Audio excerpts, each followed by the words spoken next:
Hello, and welcome to my YouTube channel, Reading Little Blue Books Out Loud While Stoned. In this video, we're going to do part 2 of Little Blue Book number 1008, and it is titled The Origin of Religion, written by Joseph McCabe, copyright 1926. And so that means this Little Blue Book is 99 years old. And this is the cover, which has already fallen off. I've only ridden this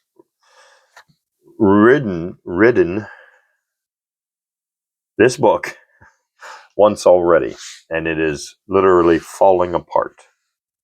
These things were written on very cheap paper and stapled together only with usually one staple, and made as cheaply as possible, so he could sell them as cheaply as possible. So, all right. Here we go. We're going to start off at chapter 3. The real roots of religion. Where should we look for the lowest fragments of the human family? Remember what we mean today by the human family. Savages are not degenerated peoples. Here and there, in particularly hard conditions, a tribe may have degenerated somewhat, but their language or some other part of their life contains traces of the higher level from which they sank. The overwhelming majority show no such traces or on any scientific test. They are fragments of the race, regiments of the human army, flung off and left to stagnate as the race advanced. With each fresh advance of the human races, they were driven further afield. Men with better weapons and better brains pushed them aside and seized their lands. You look for them in sheltered islands, sheltered forests, and at the tips of continents. That is where we find them. They are the Yagans of Terra del Fuego, the Botacudos of Brazil, the Vedas of Ceylon, the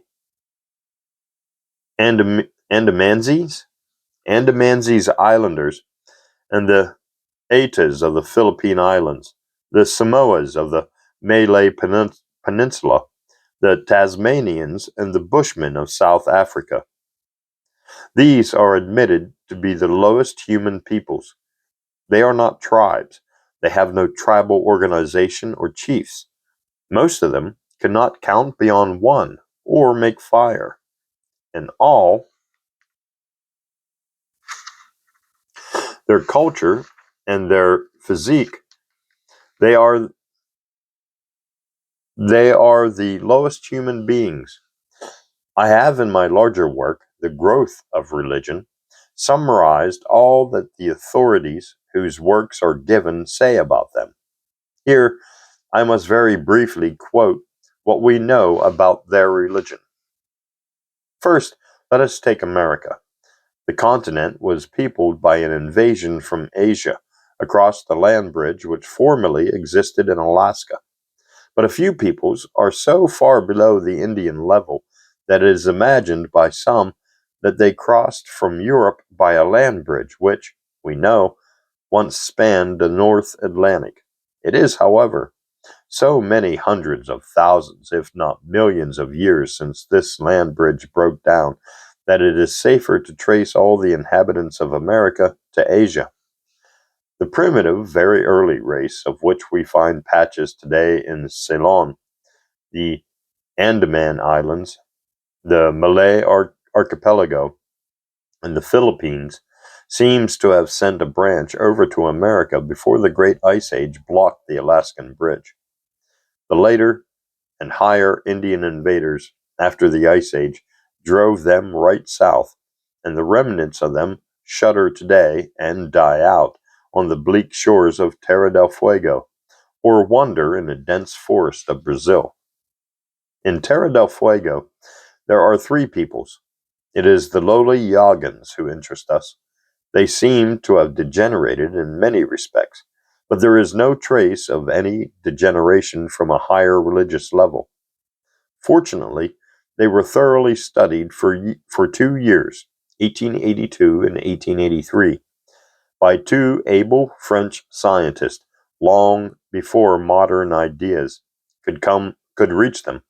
And these men, Hades and Denneker, say, "We have never detected the least allusion to any kind of cult or religious idea." They quoted a missionary, T. Bridges, who had, before them, spent 20 years amongst the Yogans. He says, "They have neither hope nor fear beyond the grave. For them there is neither God, nor good, nor evil, nor spirits to fear apart from the phantoms which may injure them in this world. Death is the end of existence, and they have no idea of a spiritual life or of the composition of man from a body and a soul." Here, let us pause for a moment to point the bearing on another issue of religious controversy. It is constantly said that no tribe ever lived without a belief in God. Even Professor Leuba strangely says in the psychological study of religion that this is correct. It is very far from correct.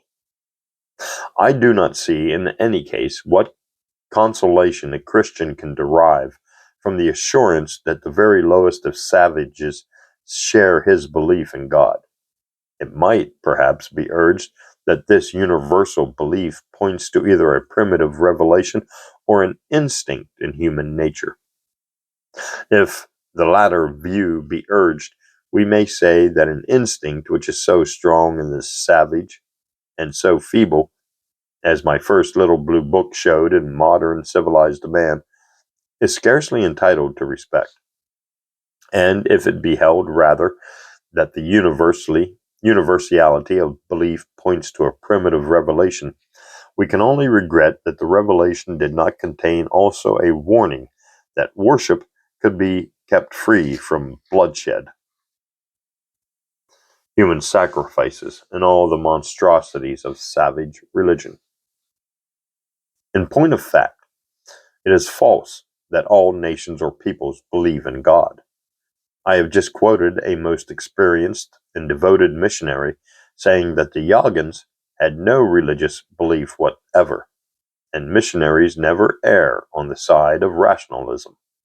We shall see that not one of the peoples described in this chapter believe in any kind of God, and even higher peoples, whom we shall describe later, have no God or gods. The human race does not begin with monotheism or a revelation and degenerate and degenerate from it. On every strict test of facts, it begins without religion, then believes in spirits of the dead, next in polytheism, and finally in monotheism. But in the quotation about the Yogans, there is a reference to phantoms, which may injure them in this world. And it may be thought that here we have a rudimentary religion. Hades and Denneker also say that they found certain ideas that might be referred to superstition, though their origin was the fear of maleficent individuals. The Yogans attributed disease and death to certain wild men of the woods. Some of the Yogans had seen these horrible monsters, who sometimes stole their children and often descended upon them during the night. But there is here no religion. Hades and Denneker say in the end, the the Freugans commonly believe that these wild men are Alacolops, and the Alacolops are simply a neighboring people of higher culture. In short, the Yogans have little magic and no religion. They have never speculated on dreams, shadows, or powers of nature. Such was primitive man.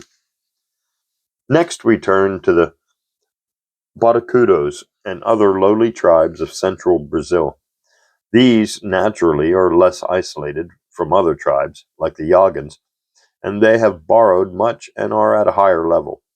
Yet, Dr. A. H. Keene, a distinguished authority who studied the Batacudos and tells us that they cannot count beyond one, says that they merely regard the sun as a good principle, but do not worship it, the moon as a maleficent agent, and the storm as full of evil spirits.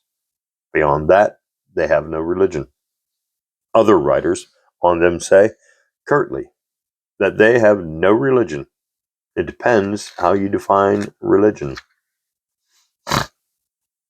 Other primitive tribes of Brazil were carefully studied by Professor K. von den Steinen, who found them great dreamers. They stupefy themselves with tobacco leaves in order to get vivid dreams.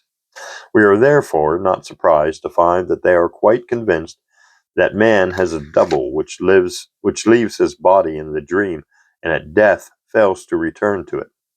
As the professor says, when they bury a woman's implements with her and say that she will need them in heaven, they clearly betray the influence of missionaries. They worship nothing. In their legends, they talk of two very powerful ancestors, and even credit them with the creation of fire and water. But when we learn that these myths are common in America, we must gather that they are borrowed them from the Indians. In a word, they have no gods and no religious practices, but they have a firm belief in an invisible double of the body. This is closely connected with dreams, but note this particularly, their native name for it is shadow. In the beautiful island of Ceylon, not far from the cradle of the human race, there lingered until recent years another of these patches of primitive humanity, the Vedas. Naturally, the island long ago attracted higher tribes, and most of the Vedas have adopted Tamil or Congolese ideas and practices. There are, however, and were until quite recently, a few wild Vedas, and these have been thoroughly studied by two scientific men, Paul and Fritz Saracen. Their general culture is of the simplest known description. They cannot count beyond one, and their brains are, relatively to their size, the smallest amongst living peoples. We are at the primitive level of humanity. They have no religion, and only the slightest trace of anything that we call magic, and not the least belief in an impersonal force of nature. They thus, like nearly all the peoples I describe in this chapter, do not fit either Fraser's theory or the pre-animistic theory of the origin of religion. At the most, they have some awe of the sun and the moon, but it has no religious significance. They speak of a dead man as a yaka, and the Saracen brothers translate this as soul. But it is, they admit, a Congolese word, and the Vedas, who offer rice to the yaka, say that they is this merely innate. That sentence doesn't make sense to me. The Congolese. To the question whether the dead lived or on, they replied that they did not know. They had never even reflected on the matter. There is a second important study of the Vedas by Dr. and Mrs. Siegelman, but it deals with the Vedas as a whole, and it is acknowledged that they have adopted the Tamil religion. The pure Vedas, now almost extinct, have no religion whatever, not even a belief that man has a double which survives the body. Equally primitive, both in culture and language and brain, were the Aboriginals of Tasmania, who died out half a century ago. Here again, we have a people not far removed from the very cradle of the human race, which was probably in southern Asia. They at first occupied Australia, but the present Australian Aboriginals drove them to the extreme southeast. This part was then cut off by the sea and became the island of Tasmania. And beyond its ocean-sheltered frontiers, they have retained the primitive features of the early human race until the 19th century. They have no abstract ideas or words, and their language was, in fact, so rudimentary and had so much to be assisted by gesture that they could hardly talk to each other in the dark. Fortunately, we have again here the testimony of a missionary of long experience, Dr. Nixon, the first Bishop of Tasmania. He says, "No trace can be found of any religious usage or even sentiment among them, unless, indeed, we may call by that name the dread of a malignant and destructive spirit which seems to have been their predominant, if not their only, feeling on the subject." The bishop, as late and more careful writers like Bonwick and Ling Roth show, is quite right in saying that they had no gods and no kind of worship, but they have plenty of religion of an elementary sort in their belief in malignant and destructive spirits, and it is most important for our purpose. The Tasmanians believe very strongly both in magic and in spirits. Neither belief seems to precede the other. The spirits of the dead, moreover, were malevolent, and were greatly dreaded, and never mentioned. Pardon me. It is clear that, before the first traveler described them, they had vaguely adopted ideas from missionaries, and they said that they became white men after death. They had never seen a white man until the 18th century. It is, however, enough for us that they were convinced that man had a double which survived the body, and their native name for this element was shadow. Beyond this, they had only a certain feeling of awe for the sun and the moon, which they did not worship. Returning to the Indian Ocean, the probable cradle of the human race, we pick up another fragment of early humanity in the Andaman Islands.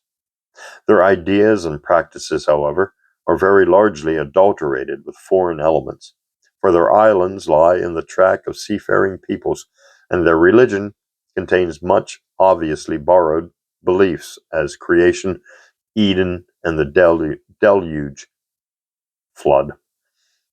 It is thus impossible to tell how far they have been influenced by others in their legend of a great spirit, Paluga, who lives in the stone house in the sky with wife and family. At all events, they have no nature worship and no belief in an impersonal force, but they intensely believe in the spirits of the dead. Since the soul is red, one may conclude that they got the idea of it from the colored double of or reflection of themselves, which they saw in the surface of water. The Samoas of the Malay Peninsula are an other dwindling fragment of the same primitive race, a race of small-statured black men, scattered in patches along the Asiatic coast and in Tasmania and South Africa. The Samoas, however, have admittedly adopted many ideas from the Malays. They have a kind of deities called Kari and Pai. And Play. Kari and Pli. And occasionally they offer human sacrifices to Kari. In this and in other magical practices and legends, we cannot possibly disentangle native from adopted ideas. It is enough that they believe intensely in the surviving spirits of men, and that the spirit is a small red object which, after the death of the body, lives on in the water or the storm. In the Philippine Islands, the race you see spread toward America and gives us the clue to the Batacudos and Yagans, are a few thousand additional primitive blacks called the Aitas. Most travelers say that they have no religion, but they build fires to the full moon, not praying to it, so that Professor Brighton is not justified in calling it their chief deity. It is not clear even that they believe in spirits of the dead. The only suggestion of such a belief is the connection with their headhunting, but they have most probably adopted this practice from the Malay headhunters with whom they have for ages been in contact. Lastly, we have the Bushmen of South Africa. These are what we call the highest stratum of the primitive human level, and they have for ages been so closely associated with higher tribes and for a century with Boers and missionaries that it is difficult to get to their really native beliefs. They are often quoted as believing in a supreme spirit, Kaang, who created all things, but the chief authority on them, Dr. G. McCall Thale, tells us that Kaang was not a god, and that they do not even clearly believe in a spirit which survives the body. Pardon me. He says everything connected with their religion, that is, their dread of something outside of the more powerful than themselves, was vague and uncertain. They could give no explanations whatever about it, and they did not all hold the same opinions on the subject. Some of them spoke indeed of the powerful being termed Kang or Kagu, but when questioned about him, their replies showed that they held him to be a man like themselves, though possessing charms of great power. Many are supposed to have had a vague belief in immortality, but probably very few of them ever gave a thought to such matter. When we compare the statements of the other authorities, we come to the conclusion that they vaguely believe in the survival of some part of a man for which they have no definite name, and they have very rich legends about an ancestor, one of whom, Kang, is well on the way to become, in their memory, a sort of god, though there is as yet no clear reason to call him a god, and there is no worship. That is the end of chapter 3. And let's see, how big is chapter 4? We may end there for chapter 3, for part 2. Yep, I think we'll end there for part 2. Yep, quite a few pages. Well, let's see. 23 minutes. All right, we'll go on to chapter 4. Let me get a sip of water here. Chapter 4 is how gods were made. An ounce of fact is worth a ton of argument, and there is perhaps no subject in connection with which it is more useful to remember this proverbial advice than the origin of religion. I have now put before the reader a collection of facts of the greatest importance and instructiveness. These facts are given us by men of the highest authority, men who personally and scientifically studied the peoples in question. There is, moreover, no dispute about the position of these peoples. They are the lowest fragments of the living human family. I have no space here to describe their life, their ideas, and their physique in detail, though a good deal of this is given in my larger book. But on every test, these lowly peoples are marked off from the rest of humanity as an earlier and lower stratum. They are surviving fragments, not of the earliest human family, by any means, but of a race far lower than the Australian black, a race corresponding to man in the early Stone Age, the man of more than 100,000 years ago.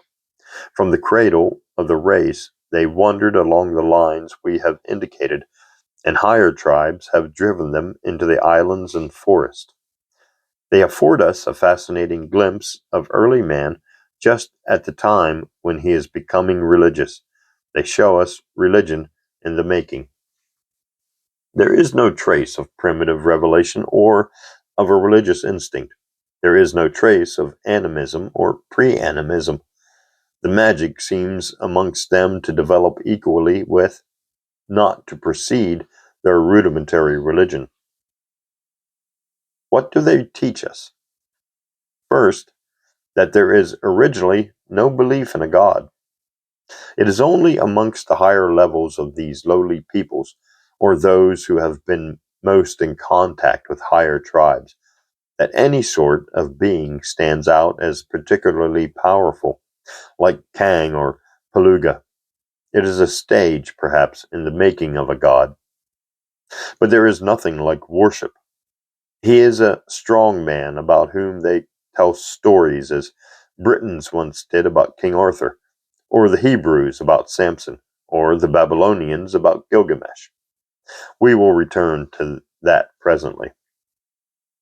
Some of these peoples cannot be said to have any religion at all, but they are all on the threshold of it, and it makes its first appearance as a belief that a part of man survives the death and decay of the body.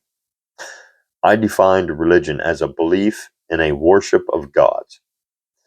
In that sense, none of these primitive peoples have any religion, but I would here extend the meaning of the word to include a belief in spirits.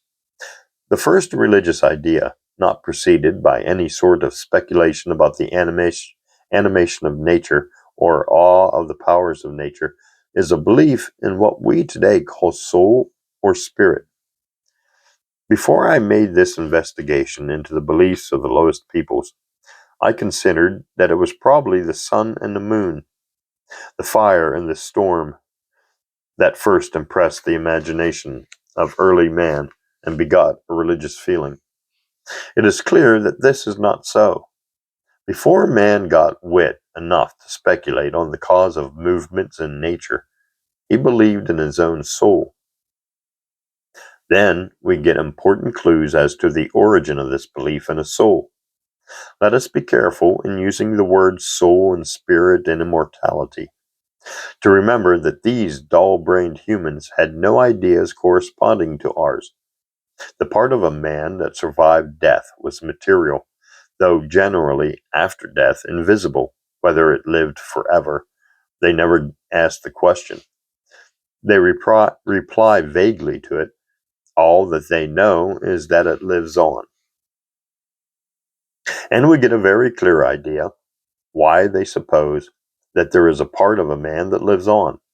Their word for it is commonly shadow, or it is a little red thing, like a man's shadow on water. Of the 9 peoples I have described, 3 plainly have no idea of survival. 2 are very doubtful. 4, higher in culture, have an intense belief in it.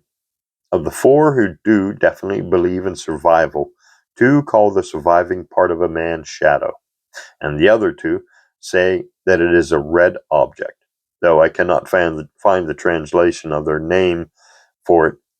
We shall see that even at higher levels, tribes still give the name shadow to the soul.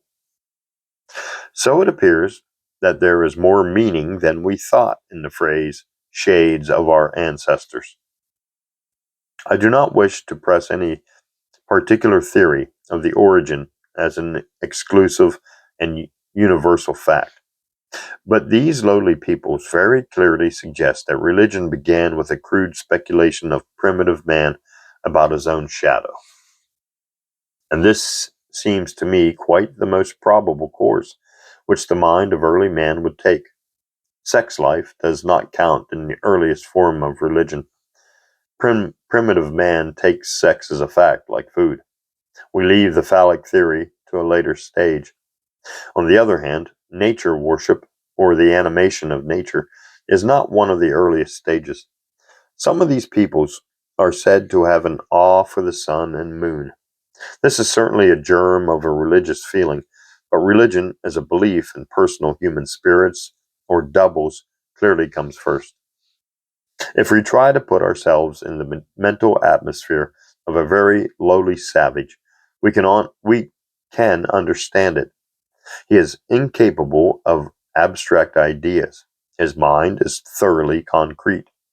A vague general animation of nature is quite beyond him. He does not speculate on causes of movement, but definite concrete things begin to prick his curiosity. The sun and moon are too conspicuous, too solitary in the sky, too striking in their daily movements across it to be ignored. He begins to have a feeling of wonder about them, though not a definite opinion or speculation. But his own shadow is so near to him hourly, so weird in its movements, so plainly a double of himself, that it would be likely enough to be the first thing in nature he speculated about. Primitive man, at this level, had not the slightest idea of the sun's share in the matter. No sun, no shadow, of course, but he had only to look into a pool or river to see it again, an exact duplicate of himself. It drew back into himself, spread out from himself, went with him everywhere. He must really be two beings, a body and a shadow. This gave him a clue to death. The shadow part had gone away. But it seems likely that dreams intervened here. While he slept on the ground, some part of him was out in the forest or on the river, the shadow part. We saw that the Brazilians, who believed most intensely in spirits, were great dreamers, though their word for the soul was shadow. The shadow part wandered at night. When a man was found dead, his shadow part had not returned for the body. It still wandered, especially at night, when everybody's shadow wandered. The world of the savage became peopled with shadows. So many men died. There is not much religion in this. The lowest peoples we saw had no such belief. To the next group, survival was simply a fact. They did not bother about the shadows. But in the next group, we find a belief that the shadows are malignant. Amongst the lowest peoples, few are malignant. As we shall see in studying the evolution of morals, the lowest peoples have no idea of a moral law, but they have very few vices. They live socially. Character gets worse as they rise in culture. We shall see why. And violent crimes multiply. So, violent as malignant shades multiply. You must look out during the night. Now, this is all that we find at the lowest level of humanity. When we set aside borrowed ideas and practices, it is the beginning, the germ of religion.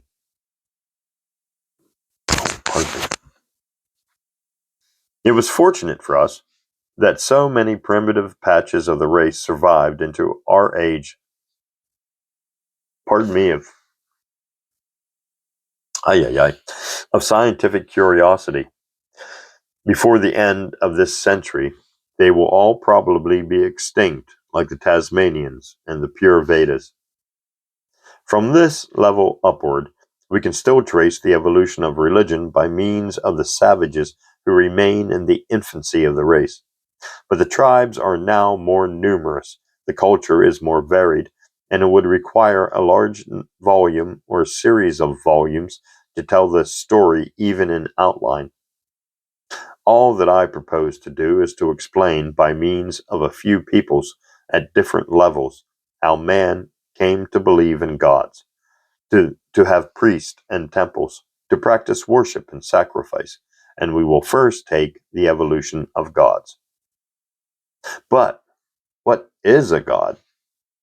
We have already seen how in the mind of primitive man, certain shadowy figures rise to a high or predominant position.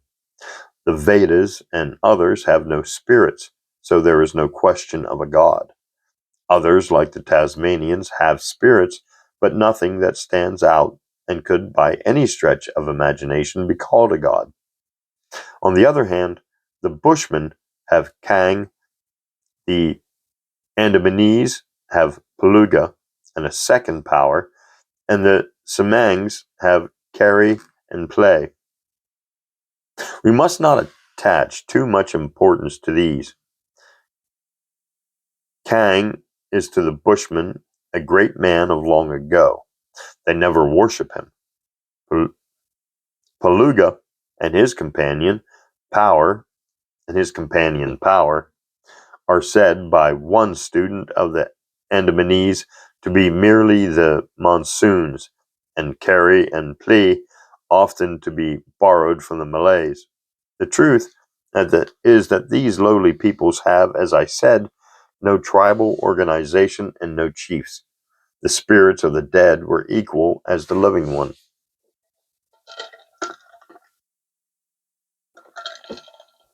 Getting a little parched. The clue to the evolution of gods is, in other words, the rise of man to tribal organizations under chiefs. When men became hunters and fighters, the strong or cunning man gets chosen as leader. He becomes a chief. The leadership becomes hereditary. And as the spirit world is a duplicate of the living world, there are more powerful spirits in the world beyond the grave. Famous ancestors or former members of the tribe rise in the memory above all the ordinary spirits who are individually forgotten. They are on the way to become gods. But it is a very gradual process, with all sorts of shades of belief, all degrees of goodness, so to say. So far, Herbert Spencer and Grant Allen seem to be right. Gods are at first deified or glorified chiefs or ancestors. But we must not suppose that religion evolved in precisely the same way everywhere. The glorification or deification of the sun and moon and other elements of nature was proceeding at the same time. It seems, however, that men got a definite belief in human spirits, some of which towered above others, before they imagined corresponding spirits in nature. The awe they sometimes show of the powers in nature, the sun, the moon, and the storm, is not far removed from the feeling you can sometimes deduce from the expression of a dog watching a storm or a lion shrinking from fire. It is a very long way from this to the speculation that the visible storm or fire must have an invisible cause. The definite belief in the spirits has to come first. The proper way to trace the successive stages in the evolution of religion would be to arrange savage tribes in the order of their culture or general development, and then see how religion rises from level to level. Most writers on comparative religion, instead of doing this, quote one tribe after another without noticing to which level of culture each belongs. The result is contradictory and confusing, and therefore are wrong. Naturally, no one will expect to find in a tiny volume such as this an attempt at such a systemic work, but we will glance at a few peoples which are at the next level of culture to those we described in the last chapter. The Australian Aboriginals are at the next level of culture above the one we have described. They entered Australia ages ago. I should say, certainly 50,000 years ago at least, for they correspond to man of the old Stone Age in Europe. Yet, in some respects, they rise above him. In any case, it is not disputed that they represent the next stage in man's evolution, and they are therefore most interesting from our present point of view. Many of them have for a century been in contact with the whites, but competent Australian scholars have studied them in their purest forms and given us valuable accounts of them. Of these accounts, Spencer and Gillen's Northern Tribes of Central Australia and Native Tribes of Central Australia are the most authoritative, and the authors tell us that the Aboriginals, who have no number above 3, have no belief in anything like a supreme being. Howitt, the other chief authority, says that if by religion we mean worship of a god, the Australians have no religion. On the other hand, C.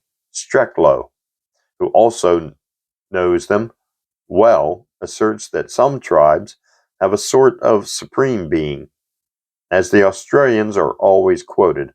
On the other hand, on one side or the other, when the question is raised whether all peoples, even the lowest, believe in God, it would seem that we here have a perplexing contradiction. But apart from the fact that the Australians are by no means amongst the lowest savages, it is a verbal quarrel. Strecklow says that the tribe he studied described their great being as a huge, red-haired man with very large feet. Is that a deity? Some tribes talk of this being, he has various names, as having made the world, but here we clearly get the ideas borrowed from missionaries. On the other hand, the tribes generally believe that there was an earlier age when their ancestors were beings of marvelous power and could make a river or a range of mountains, just as the Bushman thinks some of his marvelous ancestors could make the sun and moon by throwing their shoes into the sky. In a word, all the Australians believe firmly in a spirit part in man and in the reincarnation or successive embodiment of this undying part. They believe in magic with the same intensity, and we have no reason to suppose that one preceded the other. They believe further that some of their ancestors were remarkably powerful beings, and that they remain powerful in the spirit world. They never pray to, or supplicate, or worship these beings, and they have no moral code presided over by them. The great ancestors, now great spirits, are simply facts. They have no priests and no temples, but there are hiding places for their ceremonial objects, which we might regard as the germ of temples. In fact, some tribes pick out one amongst the ancestral spirits, Bungil, Miami, Algera, etc., as a very special and powerful spirit. There is no sort of nature worship or animism. Hydration. Hydration, Maddie. All this quite confirms the idea of the origin and development of religion and gods, which I have given. Now, at this higher level, there is no uncertainty whatever about a man's spirit. The race has not got beyond that. Now, also, since the peoples are organized in tribes and the tribes have chiefs, there are chiefs or headmen in the spirit world. It is no longer a complete democracy. In fine, in some tribes, one particularly powerful spirit is named above all others. It is not a god, but it is not far from it. Another black race is found on the islands north and east of Australia, and these Malaysians are on a higher stage than the Australians, though lower than most of the Africans. Their word for a man's spirit part is related to the word for shadow, and we may assume that their belief arose in the way described. They are, however, still vague about the future life, and though they put the dead man's weapons in his grave, they deny that this means a belief in that his spirit will use them. Some of the tribes believe definitely in punishment in a future life, and it warns us again not to read our spiritual ideas into the savage mind when we learn that the punishment was administered on the part on which old-fashioned schoolmasters used to punish boys. There are still no gods, but as in Australia, there are approaches to a divine condition. In many of the islands, particularly powerful spirits are venerated, and in cases, it is said that they are the spirits of former human beings, sometimes chiefs. Sacrifices are offered to them. Their help is invoked, and little houses built over their supposed remains represent the germ of temples. At this point, something in the nature of priest, though not formal priesthoods, appear. The wizard or the chief has to offer the propitiatory sacrifices, and he gains a quasi-sacred character. But we will consider that in the next chapter.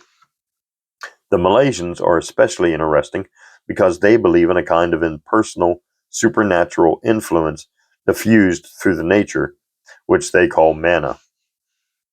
A good knife, a shark, a curious stone, or a tree may have mana. A man wants it. One almost thinks of the American pep and believes he gets it by eating a strong man. Now, we saw that one of the current theories of the origin of religion is that it began in a vague belief in some such vague force or virtue in nature generally, and those who hold the theory illustrate it from the Malaysian manna. But the Malaysians are very far from primitive. Their ideas entirely confirm the line of evolution which I suggested. The Polynesians of the Pacific Islands are a very much higher race and are believed to be related to the Europeans. I leave them to the next chapter. There is, however, one detail that may be mentioned here. This word for soul is not shadow, but when a man dies a violent death, they spread a white cloth on the ground, and the first ant that crosses it is said to be the man's shadow.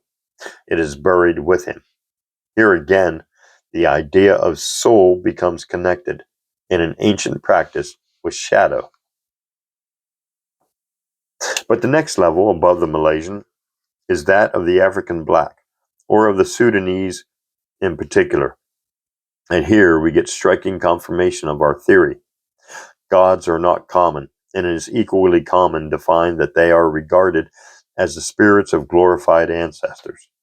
One of the most noted writers amongst the early missionaries, D. MacDonald, said, "The spirits of the dead are the gods of the living."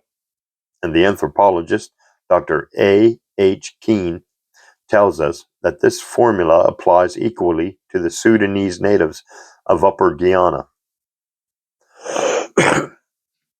and to the Bantu populations of Uganda, the eastern coastland, and Darmaland. I have summarized in my larger work a great deal of the best literature about African religion, and it is important even to give a summary of the summary here. Moreover, a good deal of the material belongs to the next chapter, for it is mainly in Africa that we see the rise of priesthoods, and it is the rivalries and ambitions of these priests which largely turn lesser spirits into greater and greater spirits into gods. Apart from the natural influences which we have described, it may be said that it was the priest who made gods. There is, however, one more point to be considered before we close this chapter. We have covered a very great deal of the evolution of religion without mentioning the deification of sun and moon and the powers of nature. What about the solar cult or solar myth theory of religion? Well, we must be guided by the facts. When I first began to speculate on the origin of religion, it seemed to me certain that man would first deify or ascribe powerful spirits to such conspicuous bodies as the sun and moon, the storm and the fire. I now believe that all this is based on a false psychology. Primitive man was too unintelligent to speculate on causes. He began with a concrete fact, his shadow. This was not an inference, but a thing he saw. He consisted, obviously, of two parts. As his mind grew, he got the idea of a spirit part, and later, when he began to speculate on life of nature, he put spirits into it to explain its energies and movements. The facts we have narrated prove this. It is only above the Malaysian level that we begin to get nature gods. We begin to find them among the Bataks of Sumatra and the Papans, who are Malaysians with a tincture of higher culture. The growth is more pronounced among the African tribes, though even here the nature deities are of such less importance than the deified ancestors. They are very far away, and they have not the same dangerous interest in the life of men. The higher the tribe, the greater the nature gods become. On the whole, even in Africa, sun gods and earth goddesses are secondary. Amongst the American Indians and others, the nature gods were much more important. But here we are dealing with the higher level, a later stage of religious evolution. And that is the end of chapter 4. Yep, that is the end of chapter 4 and also the end of part 2 of Little Blue Book number 1008, titled The Origin of Religion, written by Joseph McCabe, copyright 1926. Thanks for listening, and join me in part 3.